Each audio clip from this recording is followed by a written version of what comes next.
Hello world! It's me Doji. Welcome back sa aking YouTube channel. Sa previous video ko guys, tinuro ko sa inyo kung paano mag-for loop, okay? Ano yung for loop at paano mag-for loop. Ngayon naman pag-aaralan natin paano at para saan yung while loop, okay? Gamit pa rin natin yung Java programming language. Medyo mahirap siyang ipaliwanag sa salita lang, so dediretso na tayo agad sa compiler. Open niyo yung mga compiler na gamit niyo. At sa ngayon guys, ang gamit ko is itong Online GDB, isa siyang online compiler, okay? As you can see guys, blanco yung compiler dito kasi gusto ko makita ninyo step by step kung paano talaga yung gagawin ko at ano yung mga gagawin ko, okay? So first of all, paliwanag ko muna. So ano ba yung while loop? So nung nakaraan pinaliwanag ko yung for loop, loop na definite. Kumbaga, pwede mong iset kung ilang beses mong gustong umulit yung code. Ikaw yung magde-decide kung ilang beses mo siya gusto mag-rotate or magpabalik-balik, mag-iterate, mag-loop, o ano man tawag mo dyan, mag-repeat. Ngayon, sa while loop naman guys, parang ganun din siya, okay? Pwede mo ring iset kung ilang beses siya maglo-loop, pero meron ding instances na hindi mo alam kung hanggang kailan siya maglo-loop, okay? So parang may instances na pwedeng maging undefined or hindi ka sure, di ba? Unspecific, hindi mo alam kung kailan siya magi-stop. So mamaya, papakitaan ko kayo ng example kung paano gawin yun, okay? So ngayon, gagawa tayo ng program na magde-demonstrate para makita natin kung paano ba ito ginagamit. Dahil Java programming language yung gamit natin, wala nang patumpik-tumpik guys. Siyempre, lagi natin minimension yung public class natin. Uy, ayan, public class. Tapos, pangalanan natin yung public class natin na main. So nakita nyo yan, main.java. So main yung name ng class natin. Curly braces. Sa loob niyan, ilalagay natin yung public.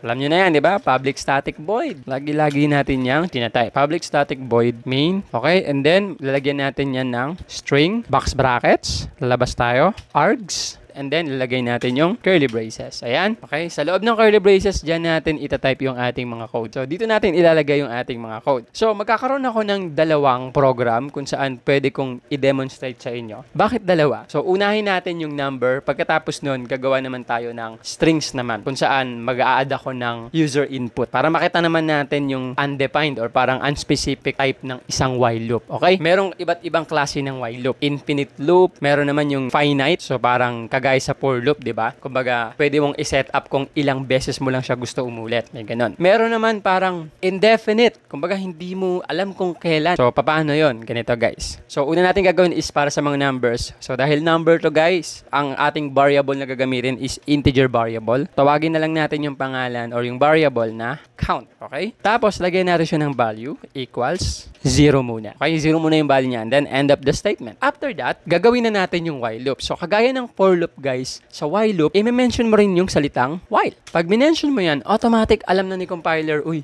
magwa-while loop siya, okay? Tapos, parang kagaya lang din sa for loop, pagkatapos mong i-mention yung while, maglalagay ka ng parenthesis. So, yung parenthesis para saan yan? Dito natin nilalagay yung condition, okay? So, again, ang principle, kapag kausapang loop, dedepende yan sa condition. Meron tayong tinatawag na condition. Ngayon, dun sa condition, dedepende kung maglo-loop yung ating code. So, kapag ang condition is true, maglo-loop siya. Pagka nag-false yung condition, mag-determinate na or matatapos na yung loop. Okay? Hindi na siya maglo-loop. Okay? So, ngayon, sabihin natin, i-mention natin yung while, tapos naglagay tayo ng parenthesis para sa condition. After that, maglalagay tayo ng curly braces. Itong curly braces na to, sa loob nito, ito yung code or yan yung mga code na maglo-loop kapag ka-true yung ating parenthesis or yung ating condition. Okay? So, for example, sample na tayo. Siyempre, meron na tayong variable. Ang value niya is 0. So ngayon, ang goal natin, papakita ko muna sa inyo paano yung infinite loop. Sabihin natin na yung variable natin na si count, which is ang value niya is 0, di ba? Si count ay less than 5. True or false?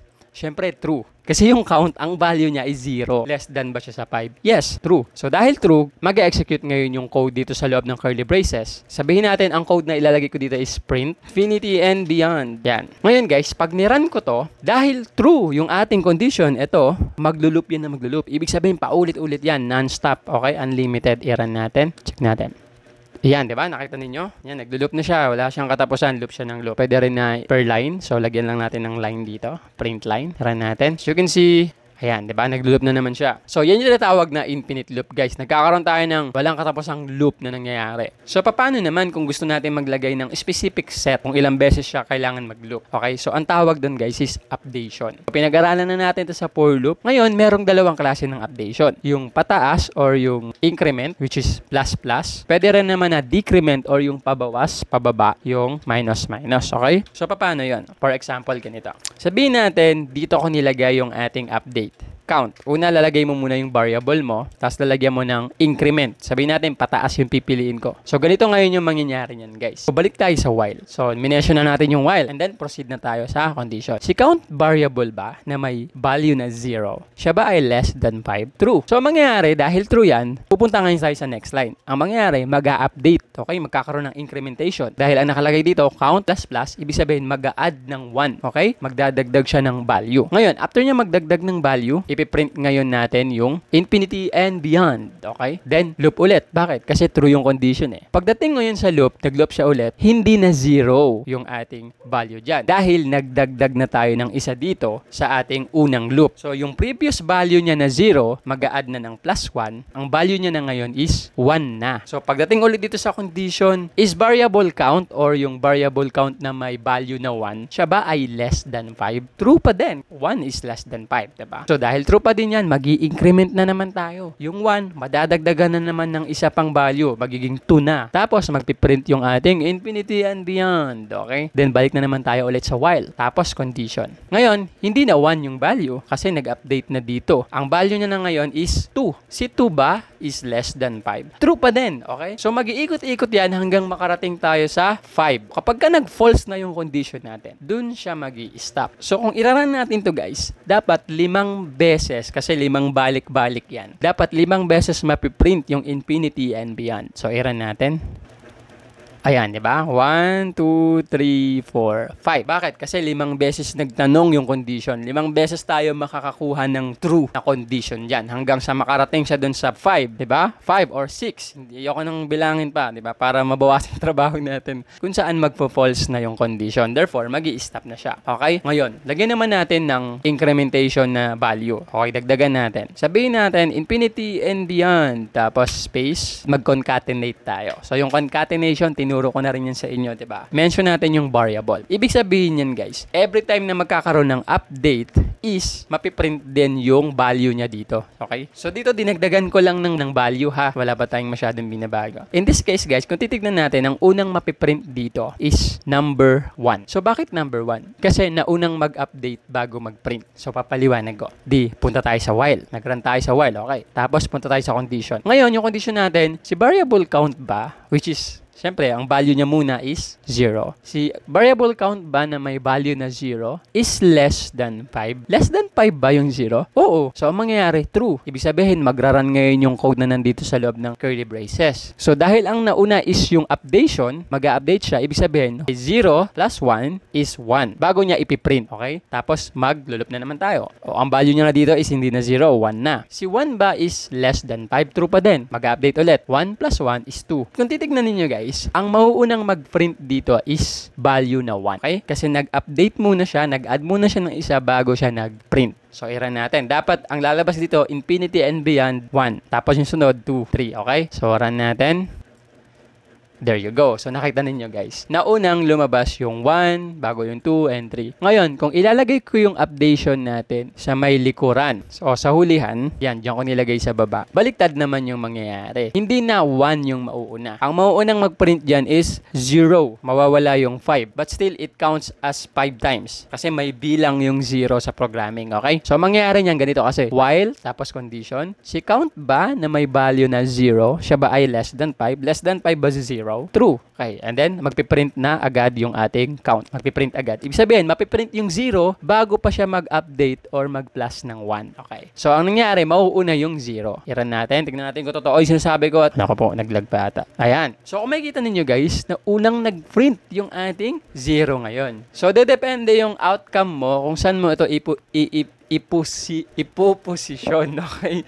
Yan, nabubulol na ako. Kung saan mo ito ipoposisyon, di ba? Pinakita ko na sa inyo yung infinite loop. Ito naman yung merong sukat or merong definite na set kung ilang beses siya maglo-loop. Ito is integer. So, ang next na pag-aaralan naman natin is paano naman kung strings yung gagamitin natin, okay? So, para mabigyan ko kayo ng example, guys, buburahin muna natin to. Itong laman ng ating main method. Kasi kailangan pa rin natin yung public class, okay? So, burahin lang natin yan. Pero, dahil strings and may user input, dahil dahil may user input yung gagamitin natin. Meron akong i-import na utility. Yung java.util.scanner. Okay, end of the statement. So, itong Java utility scanner guys, kailangan natin to kapag magbabasa tayo ng user input. Kapag gusto natin yung program natin is may user input, so i-mention natin yan, i-import natin yan, okay? Sasama natin siya sa codes natin. So ngayon, balik tayo dito sa ating main method, sa loob nitong ating main method, okay? Dito kasi tayo magko-code lagi. Dahil nag-import tayo ng utility scanner, kailangan natin siyang i-declare, okay? Kailangan natin siyang isama yung ating scanner object. So paano natin gagawin yon? Kasi kailangan natin ng tagabasa dun sa loob ng ating main method. So de-declare natin siya dito sa loob ng ating main method. So paano yon? Una, lagay mo lang dyan yung scanner. So hindi mo naman kailangan ng matutunan pa as of now,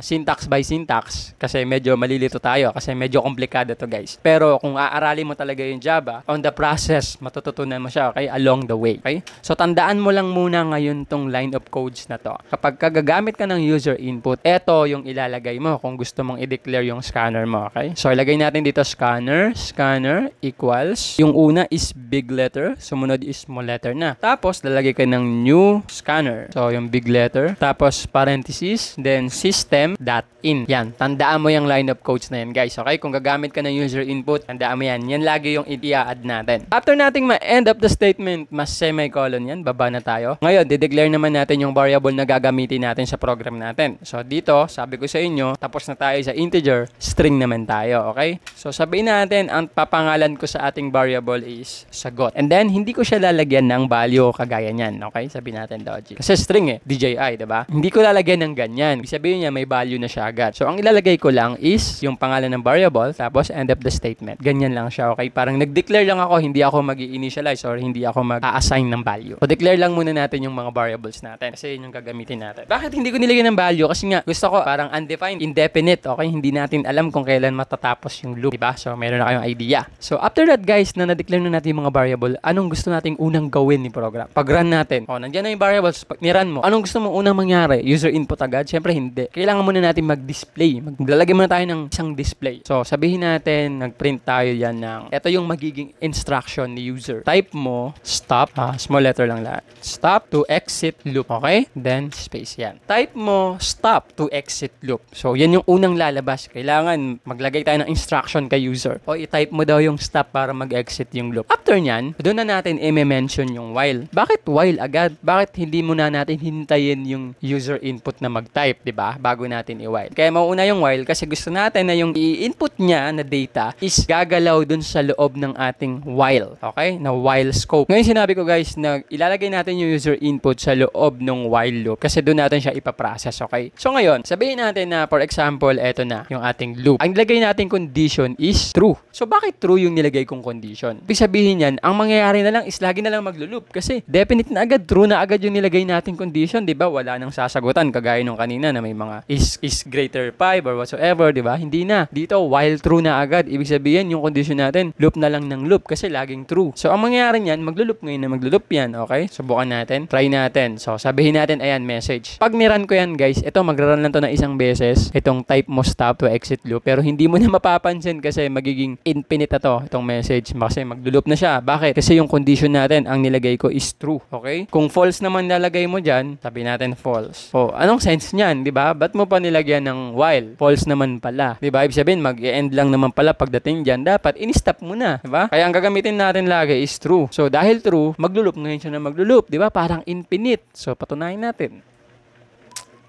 Ayun wala nang katapusan diba? So nag-run to, nag-run to isang beses pero hindi nyo na nakita kasi nag-infinite na. So may ads pa nga. So ngayon burahin muna natin yan para wag tayo malito. Balik muna tayo dito. So minention natin yung while, tapos naglagay tayo ng ating condition which is true yung nilagay kong value, okay? And then yung ating curly braces kung saan yun yung maglo-loop ng mag-loop, okay? So ngayon guys, sabihin natin na lumabas na yung ating print, okay? Sabihin natin, type mo stop to exit loop. After that, anong gusto mo mangyari? Sabihin natin nakapasok na tayo dun sa while. So maglo-loop na tayo kasi true yung condition. Pero hindi naman yan tuloy-tuloy, di ba? Sabihin natin, gusto ko muna, pagkatapos nung nung type mo stop to exit, gusto ko, pagpasok sa while, meron ulit magpiprint, okay? Ang gusto ko i-print or i-display is yung type mo dito yung sagot. Enter mo dito yung sagot mo dito, yung sagot. Then, lagyan natin ng print line, okay? LN, para hindi sila magkakadikit, para mag-next line. So, pag niran ko to, ito na yung magi-infinite, di ba? Magiging non-stop. Itong enter mo dito yung sagot. Subukan natin. Pakita natin bawat galaw natin, okay? Para maintindihan talaga. So, ayan o. Type mo dito yung sagot. Ganun ba yun? So, ganyan, di ba? So, ngayon, pagkatapos nyan, anong i-expect natin gagawin ng user? Siyempre, magta-type na siya dapat. So, maglalagay na tayo ng user input. So, again, una, magpiprint yung ating type mo stop to exit loop. After that, papasok na tayo sa while. Maglalabas naman yung enter mo dito yung sagot. So, next natin na gagawin, kailangan na natin i-mention yung user input. So, paano ba magkaroon ng user input? Remember, guys, nag-declare tayo ng scanner, di ba? Ayan. So, dapat gagamitin natin yan. So, dito, parang logic. Kunyari, kukuha ka ng tubig, anong una mong gagawin? Maglalagay ka ng lalagyanan, di ba? Hindi naman pwedeng tubig muna bago mo ilagay yung lalagyanan. Hindi pwede yun, di ba? Dapat meron ka munang balde or baso bago mo buksan yung tubig. So, ganun din, guys, dito sa user input. Bago natin basahin yung enter ni user na inputs, kailangan muna natin ilagay yung ating lalagyanan, which is yung variable. So, yung variable natin dito is sagot. So, yan ang reason kung bakit strings yung ating variable na sagot. Kasi, ang hinihingi natin is yung the word stop, okay? So ngayon, ano magiging value ni variable na sagot? Equals. Ito ngayon yung magiging value niya. So ito, hindi muna natin to pag-aaralan code by code, okay? Gusto ko lang tandaan ninyo to, guys, okay? So ito-type natin dito yung, scanner, again, yung kanina with small s, dot, next line. Then, parenthesis, end of the statement, okay? So ito, guys, ito yung magiging tagabasa natin. Siya yung magbabasa or magre-receive nung enter ni user na inputs. Ngayon, pag na-receive niya yon, ilalagay niya ngayon dito sa ating variable na sagot. Okay? So, i-run natin. Tignan natin kung gagana ba. Ulit, ng bilis. So, stop muna natin, ha? I-run natin. Ayan. Okay, hintayin natin.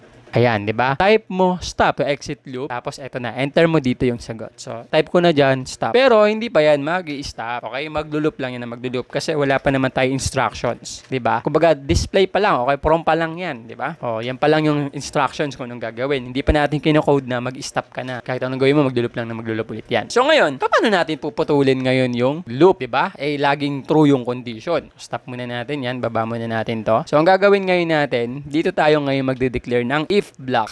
Okay? If statement. Kung ang dineclare, di ba? Medyo alam niyo na yung logic, di ba? Kung yung variable na sagot, kung ang sagot, syempre dahil meron tayong if, laging may condition yan. Yung condition, pagkatapos ng condition, maglalagay tayo ng curly braces ulit. Kasi dito sa loob ng curly braces na to, ng if block, ito yung code na mag-execute. Kung true or false yung condition ng if, okay? If ang sagot, tapos tandaan niyo to, dot, etong word na to, guys, etong code na to, equals ignore, tapos case, okay, big letter to.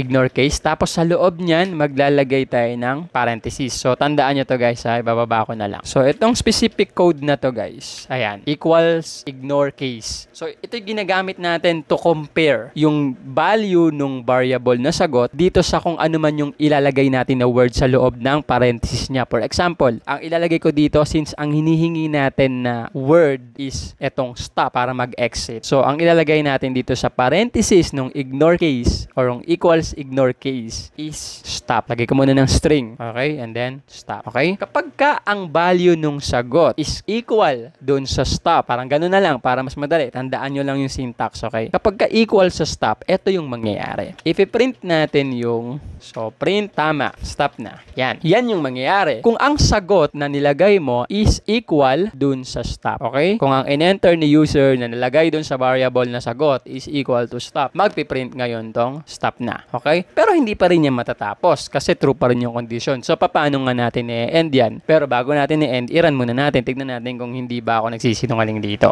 So, i-run natin. Ayan, may mali na tayo. Hindi pala dapat single quote. Dapat double quote. Okay? So, double quote natin. Arte nito, ha. I-run natin. So, yan. Diba? Type mo stop to exit loop. Okay, enter mo dito yung sagot. Tinype ko yung stop. Dapat, pagka-type ko ng sagot, magpiprint ngayon itong tama. Stop na. Diba? Pero hindi pa rin mag-i-stop yan. Tignan mo. So, enter natin. Ayan, tama. Stop na. Tapos may nakalagay na naman na enter mo dito yung sagot. Lagyan nga natin na next line to para maganda.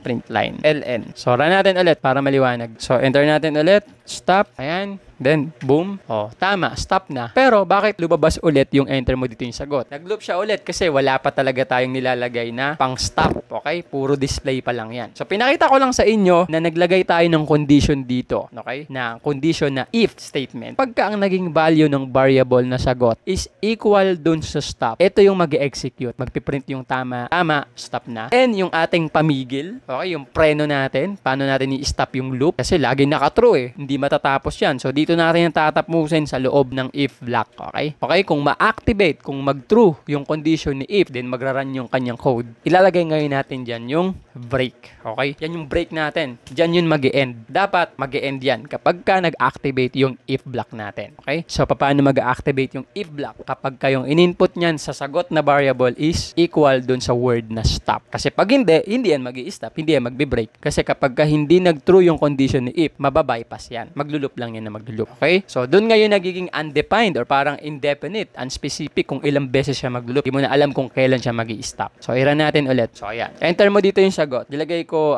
stop. So, dapat dito, hindi na siya magluloop. Hindi na kagaya kanina. Stop. Oh, end na. Program finish. Diba? Tapos na siya agad. Paano kung ni-run natin, tapos hindi stop yung word na nilagay ko?